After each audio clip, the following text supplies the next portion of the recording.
هو الذي أنزل عليك الكتاب منه آيات محكمات هن أم الكتاب۔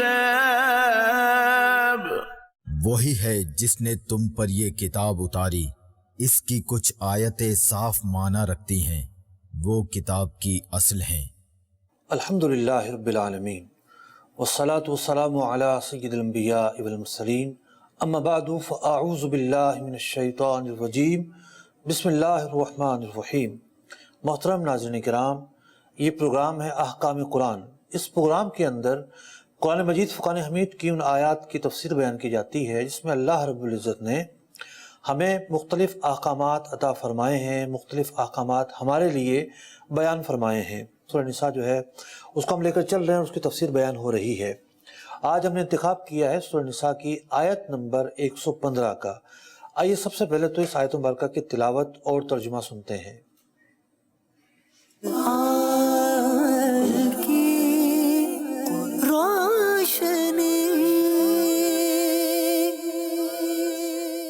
ومن يشاقق الرسول من بعد ما تبين له الهدى ويتبع غير سبيل المؤمنين نوله ما تولى ونصله جهنم وساءت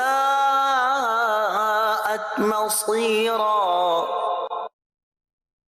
اور جو رسول کا خلاف کرے بعد اس کے کہ حق راستہ اس پر کھل چکا اور مسلمانوں کی راہ سے جدا راہ چلے، ہم اسے اس کے حال پر چھوڑ دیں گے اور اسے دوزخ میں داخل کریں گے، اور کیا ہی بری جگہ پلٹنے کی۔ محترم ناظرین کرام، اس آیت مبارکہ کے اندر جو باتیں بیان کی گئیں ان کا اگر خلاصہ نکالا جائے تو دو بنیادی باتیں یہاں شامل ہیں۔ پہلی بات یہ ہے کہ رسول اکرم علیہ السلام کی مخالفت نہیں ہو سکتی۔ اللہ رب العزت نے انہیں ہدایت کا سرچشمہ بنا کر بھیجا ہے۔ ان پر ایمان لانا نجات کا واحد راستہ ہے۔ اگر ان پر ایمان نہیں لایا گیا تو پھر نجات نہیں مل سکتی، اور نبی اکرم علیہ السلام کی جو عقیدے کے اندر مخالفت کرے گا وہ کیسے مسلمان رہ سکتا ہے۔ اور دوسری بات اس آیت مبارکہ میں یہ بیان کی گئی کہ جو مسلمانوں کا راستہ ہے وہ راستہ اپنانا ضروری ہے۔ نبی اکرم علیہ السلام کی تعلیمات کا ایک حصہ یہ ہے کہ مسلمان جس راستے پر ہوں اس راستے کی اتباع کی جائے گی۔ نیا دین، نیا راستہ، نئی باتیں، ان کی اتباع نہیں کی جائے گی۔ تو یہ میں نے خلاصہ بیان کیا، اور مزید جو تفصیل ہے وہ عنوانات کی فہرست آپ کے سامنے چلے گی۔ اس فہرست میں ہم تفصیل کے ساتھ سنتے ہیں کہ آج کے سلسلے کے اندر اس آیت مبارکہ کے تحت کن کن اہم عنوانات پر گفتگو ہوگی۔ آج بڑے ہی اہم عنوانات ہیں، آئیے فہرست ملاحظہ کرتے ہیں۔ قرآن کی روشنی۔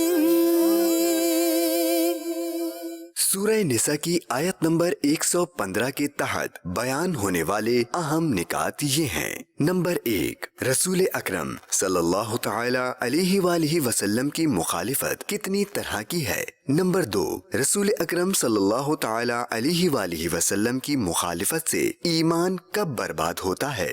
نمبر 3، ہدایت کے کیا معنی ہیں۔ نمبر 4، سبیل مسلمین کی اتباع کی کیا اہمیت ہے۔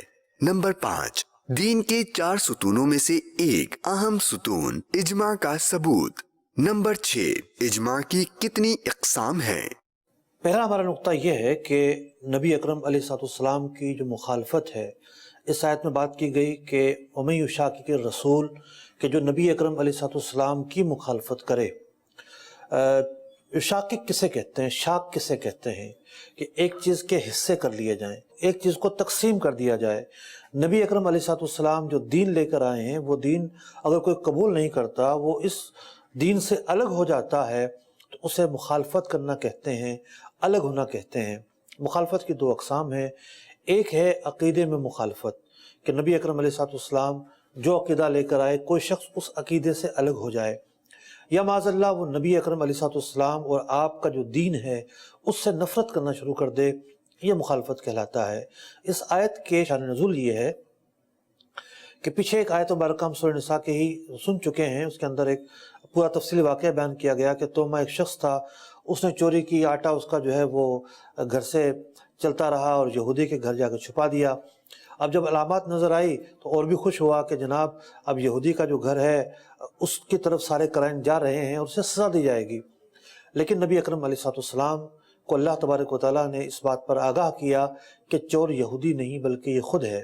اس شخص کو جب سزا سنانے کا ڈر ہوا تو وہ فرار ہو گیا اور مکہ مکرمہ پہنچ کر مرتد ہو گیا، اور ایک کچھ دن کے بعد ہی یہ شخص اپنے انجام کو بھی پہنچا۔ اس کے انجام کے تعلق سے واقعات مختلف ہیں۔ ایک واقعہ یہ بیان کیا کہ یہ کہیں نقب زنی کر رہا تھا، کچی دیوار تھی اور اس میں سوراخ کر کے کسی گھر میں گھسنا چاہ رہا تھا، وہ دیوار اس کے اوپر آ گری اور یہ مر گیا۔ تو اس نے نبی اکرم علیہ السلام کی بات ماننے کے بجائے، اس پر تو ہدایت واضح ہو چکی تھی کہ حضور اکرم علیہ السلام اللہ کے سچے نبی ہیں، کہ جو بات میری چھپی ہوئی تھی، جو میرا راز تھا، ساری علامات اور سارے کرائن یہودی کی طرف جا رہے تھے، لیکن نبی اکرم علیہ السلام نے اپنے نور نبوت سے میری چوری کو دیکھ لیا۔ اس پر تو واضح ہو چکا تھا، من بعد ما تبین لہ الہدی، اب ہدایت اس پر واضح ہو چکی تھی، اس کے باوجود اس نے ارتداد کو اپنایا، یہ الگ ہو گیا، نئے دین کو اختیار کر لیا۔ تو فرمایا گیا کہ اگر کوئی شخص ایسا کرتا ہے تو اللہ رب العزت اسے جہنم میں ڈال دے گا، اسے اس کے حال پر چھوڑ دے گا اور اسے جہنم میں ڈال دے گا، اور ہمیشہ ہمیشہ اس نے جہنم میں ہی رہنا ہے۔ تو اس آیت مبارکہ کے تعلق سے ایک بات جاننے کی یہ ہے کہ مخالفت دو طرح کی ہوتی ہے۔ ایک مخالفت ہوتی ہے عمل کے اندر، یعنی عمل کی مخالفت سے مراد یہ ہے کہ رسول اکرم علیہ السلام کے دین پر کوئی عمل نہ کرے۔ تو عمل نہ کرنا بد عملی اس کا نتیجہ نکلتا ہے۔ بد عملی سے کوئی کافر نہیں ہوتا، نافرمانی سے کوئی کافر نہیں ہوتا۔ کافر ہوتا ہے کوئی بھی شخص بغاوت سے، جب اس کے دل کے اندر رسول اکرم علیہ السلام یا آپ کا جو دین متین ہے اس کے خلاف بغاوت پیدا ہو جائے، اس کے خلاف نفرت پیدا ہو جائے۔ جب وہ عہد وفا کے بجائے بغاوت کے راستے پر نکل پڑے تو پھر ایسا جو شخص ہے وہ کفر کا مرتکب ہوتا ہے، ارتداد کا مرتکب ہوتا ہے، اس کا دین ایمان محفوظ نہیں رہتا۔ تو نبی اکرم علیہ السلام کے امتی رہنے کے لیے ایک بات بڑی ضروری ہے، اور وہ بات یہ ہے کہ حضور اکرم علیہ السلام کے ساتھ وفا باقی رکھی جائے کہ محمد سے وفا تو نے تو ہم تیرے ہیں، یہ جہاں چیز ہے کیا لوح و قلم تیرے ہیں۔ ایک شاعر کہتے ہیں کہ زمانہ چھوٹ جائے پر تمہارا در نہ چھوٹے گا، زمانہ چھوٹ جائے پر تمہارا در نہ چھوٹے گا، کہ ساقی تیرے میں خواروں کو غداری نہیں آتی۔ ایک اور شاعر کہتے ہیں بد ہیں مگر انہی کے ہیں، بد ہیں مگر انہی کے ہیں، باغی نہیں ہیں ہم، بد ہیں مگر انہی کے ہیں، باغی نہیں ہیں ہم، منکر نہ آئے اس کو یہ منزل خطر کی ہے۔ اعلیٰ حضرت کا شعر ہے، انہیں جانا انہیں مانا نہ رکھا غیر سے کام، للہ الحمد میں دنیا سے مسلمان گیا۔ تو ایک مسلمان گناہ گار تو ہو سکتا ہے، بے عمل تو ہو سکتا ہے، سست اور کاہل تو ہو سکتا ہے، لیکن وہ باغی نہیں ہو سکتا۔ وہ نبی اکرم علیہ السلام کی عقیدے میں مخالفت نہیں کر سکتا، اس کے دل کے اندر آپ کی نفرت کبھی نہیں آ سکتی۔ تو مخالفت دو طرح کی، یہاں اس آیت مبارکہ میں جس مخالفت کا ذکر ہے، یعنی جو مخالفت مقصود ہے، اس مخالفت سے مراد ہے وہ مخالفت کہ جو کفر کو مستلزم ہو، جو ارتداد کو مستلزم ہو، کہ اس مخالفت کا کرنے والا مرتد کہلائے۔ بہت طویل موضوع ہے، اگلے نقطے کی طرف بڑھتے ہیں۔ اگلا نقطہ ہمارا یہ ہے کہ نبی اکرم علیہ السلام کی کون سی مخالفت ہے جس سے ایمان برباد ہوتا ہے۔ آپ اسے سن چکے ہیں، عقیدے کے اندر مخالفت ہو تو ایمان برباد ہو جاتا ہے۔ مزید کون سے ایسے کام ہیں کہ جس سے ایمان برباد ہو جاتا ہے؟ پہلے تو ہمیں یہ جاننا چاہیے کہ تین چیزیں بڑی اہم ہیں۔ ایک ہوتا ہے کسی مشورے میں اختلاف رائے کرنا، اور ایک ہوتا ہے بد عملی، عمل نہ کرنا، اور ایک ہوتی ہے مخالفت۔ اختلاف رائے یعنی نبی اکرم علیہ السلام جب صحابہ کے جھرمٹ میں ہوتے، آپ لوگوں سے ان کی آرا پوچھتے، تو صحابہ اکرام علیہ رضوان نے بھی اختلاف رائے کیا ہے۔ اللہ رب العزت نے جب حضرت آدم علیہ نبینا علیہ السلام کو پیدا کرنے کا ارادہ فرمایا تو فرشتوں نے اختلاف رائے کیا۔ اختلاف رائے کرنا اور چیز ہوتی ہے، لیکن اختلاف رائے کے اندر جو اللہ رب العزت کا فیصلہ تھا تمام کے تمام فرشتوں کو منظور تھا۔ صحابہ اکرام جب نبی اکرم علیہ السلام سے اختلاف رائے کرتے، اس کے باوجود رسول اکرم علیہ السلام کا جو فیصلہ ہوتا وہ فیصلہ ان کو قابل قبول ہوتا، وہ فیصلہ ان کو منظور ہوتا۔ اس فیصلے کے تعلق سے ان کے دل کے اندر کبھی کوئی کجی مطلب کہ دور سے بھی نہیں گزرتی تھی۔ تو ایک ہوتا ہے اختلاف رائے کرنا، اس کے مراتب کیا ہوتے ہیں، اس کا نتیجہ کیا نکلے گا، حکم کیا لگے گا، وہ میں نے آپ کے سامنے بیان کیا۔ اب نبی اکرم علیہ السلام سے اختلاف رائے نہیں ہو سکتا، کیونکہ حضور خود فرماتے تھے تمہاری کیا رائے اس بارے میں، تمہاری کیا رائے ہے۔ اب جب نبی اکرم علیہ السلام کی رائے آ چکی، اب آپ کی رائے آنے کے بعد اب ہم کوئی اختلاف رائے نہیں کر سکتے۔ اب نبی اکرم علیہ السلام کی رائے ہی مقدم ہے، آپ کی رائے ہی ہدایت کا راستہ ہے اور فلاح کا راستہ ہے۔ دوسری چیز ہوتی ہے نافرمانی۔ نافرمانی کا دوسرا نام ہے بد عملی۔ اور تیسری چیز ہوتی ہے عقیدے کے اندر مخالفت۔ اب عقیدے کے اندر جو مخالفت ہوتی ہے اس سے بندہ ایمان سے خارج ہوتا ہے۔ اس کی کیا کیا صورتیں ہوتی ہیں، کس کس انداز پر یہ پائی جا سکتی ہے۔ ایک اس کا انداز یہ ہو سکتا ہے کہ کوئی شخص یہ گمان کر لے، یہ عقیدہ اپنا لے کہ نبی اکرم علیہ السلام کی اطاعت واجب نہیں ہے۔ یہ عقیدہ اپنانا بغاوت ہے۔ یہ عقیدہ اپنانا نبی اکرم علیہ السلام کے ساتھ وہ مخالفت ہے کہ جس کا نتیجہ کفر کے ذریعے نکلتا ہے۔ اسی طریقے سے کوئی شخص اگر یہ عقیدہ رکھتا ہے کہ حضور اکرم علیہ السلام کی محبت کا کوئی فائدہ نہیں ہے اور آپ سے محبت رکھنا چاہیے ہی نہیں، یہ شخص اسی وقت دار اسلام سے خارج ہو جائے گا۔ اگر کوئی شخص رسول اکرم علیہ السلام کے کسی فعل، کسی قول اور آپ علیہ السلام سے نسبت رکھنے والی کسی بھی چیز کے متعلق استہزاء کرتا ہے، مذاق اڑاتا ہے، اس کی تحقیر کرتا ہے، تو ایسا شخص بھی مسلمان نہیں رہے گا، وہ بھی دائرہ اسلام سے خارج ہو جائے گا۔ نبی اکرم علیہ السلام کا کوئی قول ہو، کوئی فعل ہو، آپ سے منسوب کوئی بھی چیز ہو، یہ ماننے کے بعد کہ یہ نبی اکرم علیہ السلام کی ہے اور اس چیز کی، اس قول کی، اس فعل کی تحقیر کرنا، یہ دائرہ اسلام سے خارج کر دیتی ہے۔ آپ کی رسپیکٹ کو لازم نہ سمجھنا، یہ ایک ایسا عقیدہ ہے جو مخالفت فی العقیدہ کو شامل ہے، اور ایسا عقیدہ رکھنے والا دائرہ اسلام سے خارج ہو جائے گا۔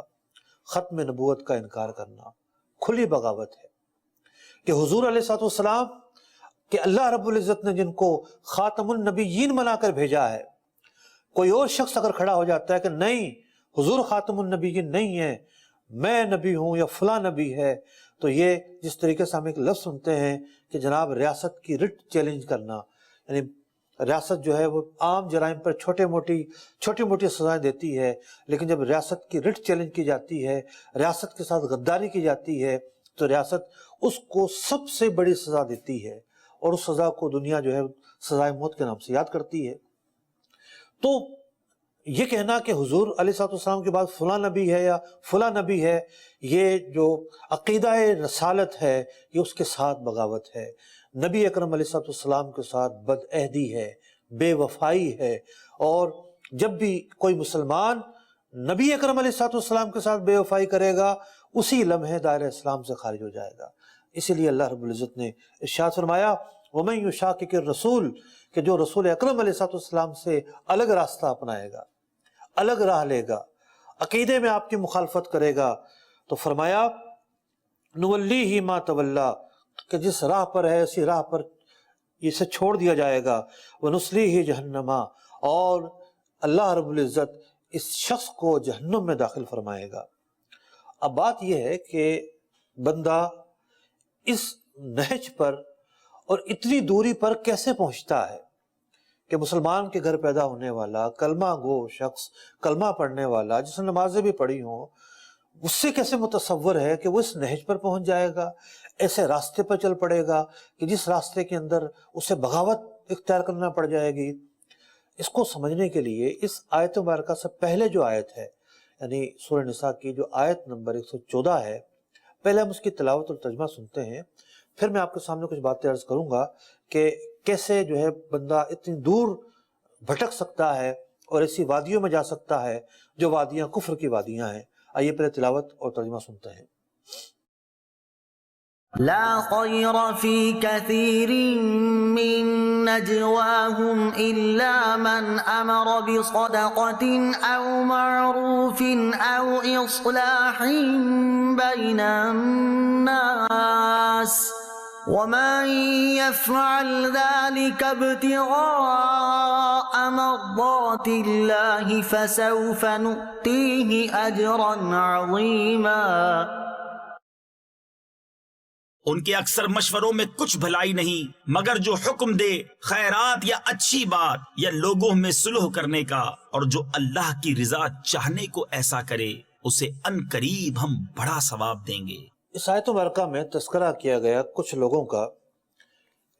لوگوں کا تذکرہ کیا گیا کہ جناب جب وہ بیٹھتے ہیں تو ان کی جو باتیں ہوتی ہیں نہ خیر پر مشتمل ہوتی ہے، نہ بھلائی پر مشتمل ہوتی ہے، نہ مسلمان کی اصلاح اور دو لڑنے والوں کو ملانے کے تعلق سے مشتمل ہوتی ہے۔ جب وہ بیٹھتے ہیں تو ان کی باتوں میں خیر ہی نہیں ہوتا۔ جب کسی کی باتوں میں خیر نہیں ہوگا، جہالت ہوگی، کم علمی ہوگی، تو پھر وہ بہت دور نکلنا شروع کرے گا، آہستہ آہستہ آہستہ دور نکلتا چلا جائے گا۔ آج کل سوشل میڈیا کا دور ہے، بہت سارے ایسے پیجز ہیں، بہت ساری ایسے جگہیں ہیں جہاں ویڈیو اپلوڈ کی جاتی ہیں، جہاں تحریریں ڈالی جاتی ہیں، اور اس کے اندر ایک خاص قسم کا ذہن دیا جاتا ہے کہ جناب دین جو ہے یہ بوسیدہ چیز ہے، جناب دین پر عمل نہیں ہو سکتا، دین کو چھوڑ دو۔ یعنی سلو پوائزننگ کے ذریعے ایک ذہن دیا جاتا ہے، اور اس کا مقصد یہ ہوتا ہے کہ مسلمانوں کے اندر بیزاری پیدا ہو، بغاوت پیدا ہو۔ آج ہم جس ماحول کے اندر رہ رہے ہیں، یہ کون سا دور ہے؟ 5th جنریشن کی وار چل رہی ہے، جہاں پر کانٹینٹ کو مس گائیڈ کر کے منتقل کیا جاتا ہے، جہاں پر نظریات کو توڑ مروڑ کر پیش کیا جاتا ہے، اور آپ جانتے ہیں کہ کس طریقے سے اس طرح کے لوگ وجود میں آتے ہیں، کیا ان کے مفادات ہوتے ہیں۔ ایک عجیب و غریب صورتحال ہے۔ میں 2-4 دن پہلے ایک ڈاکومنٹری دیکھ رہا تھا، ایک شخص کو اس میں دکھایا گیا کہ جناب ایک غیر مسلم کی کوئی قبر ہے، کوئی پرانا غیر مسلم ہوگا، مشہور و معروف ہوگا، اب ایک شخص کو دکھایا گیا، واقعہ کہتا ہے کہ جی یہ تو ایک بزرگ کی قبر ہے، اور میری تو یہ تمنا، یہ تو میرا تو یہ گمان ہے کہ اس بڑا پہنچا ہوا آدمی اور بڑا پہنچا ہوا شخص ہے۔ ارے ایک غیر مسلم کیسے پہنچا ہوا ہو سکتا ہے؟ جو ہے ہی غیر مسلم، جو جس کا ٹھکانہ قرآن حدیث نے جہنم قرار دیا ہے، کیسے پہنچا ہوا ہو سکتا ہے؟ تو یہ ایک سلو پوائزنگ کے ذریعے ایک بات بیان کی گئی ہے کہ جناب یہ ادیان کا فرق کوئی اثر نہیں ڈالتا اور سب ٹھیک ہے، سب بہتر ہے، سب ٹھیک ہے۔ یہ کیسے ہو سکتا ہے کہ اسلام اور غیر اسلام ایک ہوں؟ اسلام ایک صاف دین ہے، کفر ایک گندا دین ہے، کفر کے اندر شرک ہے، کفر کے اندر غیر خدا کو خدا مانا جاتا ہے۔ کچھ کفر کی اقسام ایسی ہیں جو دہریت پر مشتمل ہیں، خدا کے انکار پر مشتمل ہے۔ کفر کی راہ اپنانے والا رسالت کو نہیں مانتا، انبیاء کو نہیں مانتا، نبی مکرم حضرت محمد مصطفیٰ صلی اللہ تعالیٰ علیہ وسلم کو نہیں مانتا۔ تو یہ کیسے ممکن ہے کہ اسلام اور کفر ایک جیسے ہو سکتے ہیں؟ آج کا دور بڑا نازک ہے۔ آج کے دور کے اندر جو قرآن پاک نے فرمایا لا خیر فی کثیر من نجواہم، کہ ان لوگوں کی جو باتیں ہوتی ہیں، بہت سارے لوگ ایسے ہیں کہ ان کی باتوں میں کوئی خیر نہیں ہے۔ تو پہچاننے کی ضرورت ہے، دیکھنے کی ضرورت ہے کہ جناب یہ چاہتے کیا ہیں، یہ کہنا کیا چاہتے ہیں، مدعا کیا ہے، مقصد کیا ہے۔ اور اصل چیز تو یہ ہے کہ برے لوگوں کی صحبت سے بچنا ضروری ہے، ورنہ بندے کو پتہ بھی نہیں چلے گا کہ وہ کہاں چلا گیا۔ مسلم ممالک کے اندر بہت ساری تحریکیں چلتی ہیں، اور ہر مسلمان یہ چاہتا ہے کہ مسلمان جس ملک میں رہتے ہیں، جو مسلمانوں کا ملک ہے، مسلمان حکمران ہیں، اس میں قرآن و سنت کی جو تعلیمات ہیں وہ فائق ہوں، وہی فیصلہ کن ہوں، اور انہی کے ذریعے سارا نظام چلے۔ اور الحمدللہ ہمارے ملک کے اندر ایسا قانون بھی موجود ہے، آئین کے اندر یہ شک بھی شامل ہے۔ بہت ساری باتیں ایسی ہیں جن کو مزید بہتر ہونے کی ضرورت ہے، لیکن اس کے مد مقابل کے اندر بہت ساری مطلب کہ طریقے چلتی ہیں۔ کسی طریق کو سوشلزم کا نام دیا جاتا ہے، کسی کو لبرلزم کا نام دیا جاتا ہے، کسی کو کمیونزم کا نام دیا جاتا ہے۔ اگر ان تحریکوں کا مفاد صرف نظام ہو کہ بھئی یہ حساب کتاب کے نظام میں یہ ادارے ہیں، ہم ان طریقوں سے چلائیں گے تو ایک الگ بات ہے، اب یہ دین کے کوئی مقابل نہیں ہے۔ لیکن اگر ان تحریکوں کا مفاد، ان تحریکوں کا مقصد اگر یہ ہے کہ دین محمدی کو چھوڑ دیا جائے، دین محمدی سے بندہ دور رہے، دین محمدی کے اندر نقائص ہے معاذ اللہ، اگر ان کا مفاد یہ ہے تو پھر یقینی طور پر ایسی کسی بھی چیز کی طرف مسلمان نہیں جائے گا کہ جہاں اس کے دین کی مخالفت موجود ہے، جہاں اس کے دین کی ناپسندیدگی بیان کی جاتی ہے، کیونکہ قرآن مجید فرقان حمید نے واضح طور پر بیان کر دیا کہ وَمَن یُشَاقِقِ الرَّسُولَ، کہ جس کا راستہ رسول اکرم علیہ السلام کے راستے سے الگ ہو جاتا ہے تو پھر اس کا راستہ جہنم کا راستہ ہے، اس کا راستہ خطرناک راستہ ہے۔ اگلے نقطے کی طرف چلتے ہیں۔ اگلا نقطہ ہمارا یہ ہے کہ قرآن مجید فرقان حمید نے بیان فرمایا من بعد ما تبین لہ الہدی، کہ ایک شخص جو ہے وہ کفر کی طرف پلٹتا ہے، حالانکہ ہدایت تو اس پر واضح ہو چکی تھی، اس کو پتا تھا اس دین کے خصائص کیا ہیں، اس دین کے اندر کتنی مٹھاس ہے، کتنے حقوق کا پاس رکھا گیا ہے، کتنے حقوق کو بیان کیا گیا ہے، اس دین نے معاشرے کو جہالت سے نکال کر نور میں داخل کیا ہے۔ سب کچھ جاننے کے باوجود، ہدایت ملنے کے باوجود اگر گمراہ ہوتا ہے اور مسلمانوں کا راستہ چھوڑ دیتا ہے، وہ بھی جہنم میں ہے۔ تو ہدایت کس کو کہتے ہیں؟ ہدایت کے معنی کیا ہے؟ علامہ فیروز آبادی رحمۃ اللہ تعالی علیہ، ان کا نام ہے مجد الدین ابو طاہر محمد بن یعقوب فیروز آبادی، 9ویں صدی ہجری کے بہت بڑے عالم گزرے ہیں۔ ان کی کتاب ہے بصائر ذوی التمیز فی لطائف الکتاب العزیز۔ انہوں نے اس کتاب کے اندر ہدایت کے 4 معنی بیان کیے۔ فرمایا ہدایت کی پہلی قسم یہ ہے کہ اللہ رب العزت ہر جاندار کو عطا فرماتا ہے۔ اس سے مراد عقل ہے، عقل، فطانت اور ذہانت۔ ہر جاندار کو اس کے حصے کے مقدار میں پہچان دی جاتی ہے، عقل دی جاتی ہے۔ انسان جو ہے اسے عقل اس کے اعتبار سے ملی، جانوروں کو ان کے اعتبار سے ملی۔ ہر جاندار کے اندر ایک عقل دی جاتی ہے جو اس کے لیے نور ثابت ہوتی ہے، جو حواس خمسہ کا ادراک کرتی ہے، جو حواس خمسہ کے پیغام کو سمجھ کر آگے چلتی ہے۔ یہ بھی ہدایت کی قسم ہے۔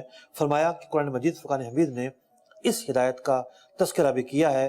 فرمایا گیا اللہ رب العزت نے ہر چیز کو ایک بناوٹ دی ہے، انسان کی الگ بناوٹ ہے، جانوروں کی الگ بناوٹ ہے، اور پھر اللہ تعالیٰ نے سوجھ بوجھ جانداروں کو عطا فرمائی۔ تو یہاں جو سوجھ بوجھ جس کو کہا گیا وہ ہدایت کی قسم ہے، یہ بھی ایک ہدایت کا معنی ہے۔ دوسری قسم یہ بیان کی گئی کہ وہ ہدایت کہ جو اللہ رب العزت اپنے پیغمبروں کو دے کر بھیجتا ہے، انہیں ہادی بنا کر بھیجتا ہے، ان پر کتاب اتارتا ہے، اور وہ لوگوں کو اس ہدایت کی طرف آنے کا کہتے ہیں، اور یہ کہتے ہیں کہ اس ہدایت کو اپنا لو تو نجات پا جاؤ گے۔ یہ ہدایت کی دوسری قسم ہے۔ اور فرمایا گیا وَجَعَلْنَا مِنْهُمْ أَئِمَّةً يَهْدُونَ بِأَمْرِنَا، اور ہم نے لوگوں کے پاس اپنے انبیاء اور مرسلین کو ہادی بنا کر بھیجا کہ جو لوگوں کو اللہ کی طرف بلاتے ہیں۔ ہدایت کی ایک تیسری قسم ہے۔ فرمایا گیا وَالَّذِينَ اهْتَدَوْا زَادَهُمْ هُدًى، اس ہدایت کا معنی ہے توفیق خاص، یعنی اللہ تعالیٰ اپنے کچھ بندوں کو خاص توفیق عطا فرماتا ہے۔ جب خاص توفیق عطا فرماتا ہے تو انہیں خاص ہدایت ملتی ہے، اللہ تعالیٰ کا خاص قرب ملتا ہے۔ ایک اور آیت مبارکہ میں فرمایا گیا وَالَّذِينَ جَاهَدُوا فِينَا لَنَهْدِيَنَّهُمْ سُبُلَنَا، بندہ ایمان قبول کرنے کے بعد اب جتنی محنت کرتا ہے، اللہ تعالیٰ کی طرف جتنا بڑھتا ہے، راستے کھلتے چلے جاتے ہیں، راستے آگے بڑھتے چلے جاتے ہیں۔ تو یہ ہدایت کی تیسری قسم ہے کہ خاص توفیق کا ملنا۔ ہدایت کی ایک چوتھی قسم ہے، اس سے مراد ہے جنت کی طرف جانا۔ فرمایا گیا کہ جو اچھے اعمال کریں گے ان کو جزا کیا ملے گی کہ ان کو جنت کا راستہ دکھایا جائے گا۔ تو یہ ہدایت کی 4 قسمیں ہیں قرآن مجید فرقان حمید میں۔ جو ہدایت کا لفظ ہے یہ ان چاروں معنی میں استعمال ہوتا ہے۔ آپ سوچ رہے ہوں گے کہ بڑی گہری باتیں کی ہیں، ان کا ایک خاص فائدہ بھی ہے۔ خاص فائدہ یہ ہے کہ قرآن مجید فرقان حمید میں ایک جگہ فرمایا گیا کہ اے محبوب آپ ہدایت دیتے ہیں، اور ایک جگہ فرمایا گیا آپ ہدایت نہیں دیتے۔ اب کچھ لوگ ایک بات کو لے کے اپنا جو ہے وہ مطمع نظر اور خاص زاویہ بیان کر رہے ہوتے ہیں، دوسری بات کو چھوڑ دیتے ہیں۔ جب ہدایت کے چاروں معنی پیش نظر نہیں ہوں گے تو پھر بندہ گمراہی کا شکار ہوگا کہ نبی اکرم علیہ السلام جس قسم کی ہدایت نہیں دیتے اس سے کیا مراد ہے کہ جب ایک بندے نے ایمان ہی قبول نہیں کیا تو وہ جنت میں کیسے داخل ہو سکتا ہے؟ اور حضور علیہ السلام وہ ہدایت دیتے ہیں کہ جو ہدایت نور کی ہدایت ہے، جو ہدایت انبیاء لے کر آتے ہیں، بلا شبہ آپ وہ ہدایت لانے والے ہیں، ہادی ہیں، مہدی ہیں۔ اس آیت مبارکہ کے اندر ایک بڑا ہی اہم نقطہ، وہ نقطہ یہ ہے کہ دین کے 4 پلر ہیں، 4 ستون ہیں۔ دین کی بنیاد قرآن مجید فرقان حمید پر ہے، قرآن پاک کے بعد دین کی بنیاد حدیث رسول پر ہے، اور حدیث رسول کے بعد دین کی بنیاد اجماع پر ہے۔ سب سے پہلے قرآن، اس کے بعد حدیث، پھر اجماع امت، اور چوتھی چیز ہے قیاس۔ یہ اجماع کیا ہوتا ہے؟ پہلے یہ سمجھیے کہ اجماع جو ہے وہ اس آیت مبارکہ کے ذریعے ثابت ہو رہا ہے۔ امام فخر الدین رازی رحمۃ اللہ تعالی علیہ نے تفسیر کبیر میں بیان کیا کہ امام شافعی رحمۃ اللہ تعالی علیہ جلیل القدر عالم ہے، مجتہد ہیں۔ ان سے کسی نے پوچھا کہ کیا دلیل ہے قرآن پاک میں کہ اجماع حجت ہے اور اجماع ایک ایسی چیز ہے جو دین کا ایک پلر ہے، قرآن پاک میں کہاں لکھا ہے؟ انہوں نے 1 دفعہ نہیں، 2 دفعہ نہیں، 1 درجن مرتبہ نہیں، 2 درجن مرتبہ نہیں، 100 مرتبہ نہیں، 200 مرتبہ نہیں، 300 مرتبہ قرآن پاک پڑھا، اور بعض روایتوں میں آیا کہ 3 دن کے لیے اپنے گھر میں بند ہو گئے، باہر ہی نہیں نکلے۔ 300 بار قرآن پاک پڑھا، تب جا کر سورہ نساء کی آیت مبارکہ جو آج ہمارے سلسلے میں شامل ہے، آیت نمبر 115، اس کی طرف توجہ جاتی ہے، اور آپ کہتے ہیں کہ دیکھو یہ آیت مبارکہ ہے جو اس بات پر حجت ہے کہ اجماع جو ہے وہ خود ایک دلیل ہے۔ فرمایا قرآن پاک کہتا ہے جو مسلمانوں کا راستہ چھوڑ کر کسی اور راستے پر عمل کرے گا تو اس کو اللہ تعالیٰ جہنم میں داخل کرے گا۔ تو مسلمان جب علماء کے مجتہدین کسی بات پر اجماع کر لیں تو وہ خود ایک دلیل ہو جاتی ہے، اور اس راستے کو چھوڑنا جائز نہیں ہوتا۔ یہ جو ہے اجماع کی ایک صورت ہوتی ہے۔ اب اجماع کی کتنی اقسام ہیں؟ اجماع کی بہت ساری اقسام ہیں، 4 اقسام مشہور ہیں۔ ایک یہ ہے کہ صحابہ کرام علیہم رضوان قولی طور پر کسی بات پر اجماع کریں۔ اجماع ایسی باتوں پر ہوتا ہے جس کا ذکر قرآن میں نہ ہو، حدیث میں نہ ہو، یعنی یہ تیسری کیٹیگری ہے۔ تو صحابہ کرام کسی ایسی بات پر اجماع کر لیں کہ جس کا ذکر قرآن و حدیث میں نہیں ہے، اور قولی طور پر کریں، تو یہ اجماع بہت بڑی حجت ہے، اور اس سے انکار کرنے والا مسلمان نہیں رہتا۔ دوسری قسم کہ صحابہ کرام علیہم رضوان کا سکوتی اجماع ہو، یعنی غیر اعلانیہ ان کا اتفاق رائے ہو کسی مسئلے پر، کبھی ان سے مخالفت مروی ہی نہ ہو، یہ صحابہ کرام علیہم رضوان کا اجماع سکوتی کہلاتا ہے۔ یہ بھی حجت ہے، اور اس کی مخالفت بھی کرنا جائز نہیں ہے۔ تیسری قسم یہ ہے کہ صحابہ کرام کے بعد حضرات تابعین یا تبع تابعین وہ کسی ایسے مسئلے میں اجماع کریں جس کے بارے میں حضرات صحابہ کرام علیہم رضوان سے کوئی بات مروی نہ ہو، اس پر بھی ہم لوگ عمل کرنا ضروری ہے۔ اور چوتھی قسم یہ ہے کہ حضرات تابعین یا تبع تابعین کسی ایسے مسئلے میں اتفاق کر لیں کہ صحابہ کرام کے مابین تو اس بارے میں اختلاف ہو، لیکن وہ کسی ایک صحابے کے قول پر اجماع کر لیں، یہ اجماع کی چوتھی قسم کہلاتی ہے، اس پر بھی عمل کرنا ضروری ہے۔ اور تبع تابعین کے بعد ہمیں اجماع کی جو معرفت ہے وہ نہیں ملتی۔ اعلیٰ حضرت امام اہل سنت امام احمد رضا خان علیہ رحمۃ الرحمن نے اپنے رسالے المنی والدرر میں بیان فرمایا کہ 2 صدی کے بعد اجماع شرعی کے ادراک اور عرفان کی کوئی راہ نہیں ہے، اور امام احمد بن حنبل فرماتے ہیں کہ من ادعا الاجماع علی امر فهو کاذب، کہ اب کوئی شخص کسی بات پر اجماع کا دعویٰ کرتا ہے تو وہ کاذب ہے، یعنی وہ اجماع تو اب نہیں ہے کہ جو اجماع ایک بہت بڑی حجت کے طور پر جانا جاتا ہے۔ لیکن ایک بات ضرور ہے، یعنی بہت ساری باتیں ایسی ہیں جس میں علماء کا اختلاف ہوتا ہے، یہ اختلاف فروعی اختلاف کہلاتا ہے، لیکن امت جو ہے مجموعی طور پر گمراہی پر جمع نہیں ہو سکتی۔ یعنی کوئی ایسا نہیں ہو سکتا کہ ساری کے ساری امت کے جو علماء ہیں کسی ایسی بات پر جمع ہیں، ایسی بات سے متفق ہیں کہ جو گمراہی کا راستہ ہے، ایسا نہیں ہے۔ تو ایک اور چیز یہ ہے اجماع سے ہٹ کر کہ مسلمانوں جمہور جو ہے اس کی رائے، جمہور علماء کی رائے اور غالب علماء کی رائے، اکثر علماء کی رائے، اس کی بھی جو پیروی کرنا ہے یہ بھی ضروری ہے، اور یہ فتنوں کو روکنے کا بہت بڑا راستہ ہے۔ مثال کے طور پر جس عالم سے آپ پوچھئے کہ بھئی جب لفظ قرآن و سنت بولا جائے گا تو مراد کیا ہے؟ کہے گا کہ قرآن سے مراد کتاب اللہ ہے، سنت سے مراد نبی اکرم علیہ السلام کے افعال ہیں، آپ کی ادائیں ہیں۔ آپ یہ سوال پہلی صدی میں کرتے آپ کو یہی جواب ملتا، دوسری صدی میں کرتے یہی جواب ملتا، تیسری صدی، چوتھی صدی، پانچویں صدی، چھٹی صدی، ساتویں صدی، آٹھویں، نویں، 10ویں، 11ویں، 12ویں، 13ویں، 14ویں اور آج ہم 15ویں صدی میں ہیں۔ آپ ان 15 صدیوں کے علماء سے پوچھتے کہ جب لفظ قرآن و سنت بولا جائے گا تو اس سے مراد کیا ہے؟ امت کے ایک ایک صدی کا عالم، ایک ایک زمانے کا عالم، ایک ایک خطے کا عالم ایک ہی بات کہتا کہ جب لفظ قرآن و سنت کہا جائے گا اس سے مراد ہے قرآن سے مراد کتاب اللہ اور سنت سے مراد ہے نبی اکرم رسول محترم حضرت محمد مصطفیٰ صلی اللہ علیہ وسلم کے افعال، آپ کی ادائیں۔ اس سنت سے مراد یہ ہوتا ہے، اور سنت ہمارے نزدیک حجت ہے، ہم سنت پر عمل کرتے ہیں، اور ہم سنت پر عمل کرنے کی وجہ سے تو اہل سنت کہلاتے ہیں۔ لیکن آج کے دور میں اس 15ویں صدی کے اندر ایک لطیفہ سنا رہا ہوں آپ کو، ایک ایسا شخص ہے جو یہ کہتا ہے کہ سنت سے مراد حضرت ابراہیم علیہ السلام کی وہ باتیں ہیں جو قرآن نے بیان کی، سنت سے مراد رسول اللہ صلی اللہ علیہ وسلم کے افعال نہیں ہیں، اور جو حدیث ہے یہ تو بطور دین تو بیان ہی نہیں ہوئی، اور کسی بات دینی بات کا حدیث سے استدلال ہو ہی نہیں سکتا۔ اب بتائیے، پوری امت کے علماء ایک طرف اور ایک شخص کا اپنا دعویٰ ایک طرف، اب کوئی یہ شخص کہے کہ جناب تحقیق ہے، جناب کیسے تحقیق ہو سکتی ہے؟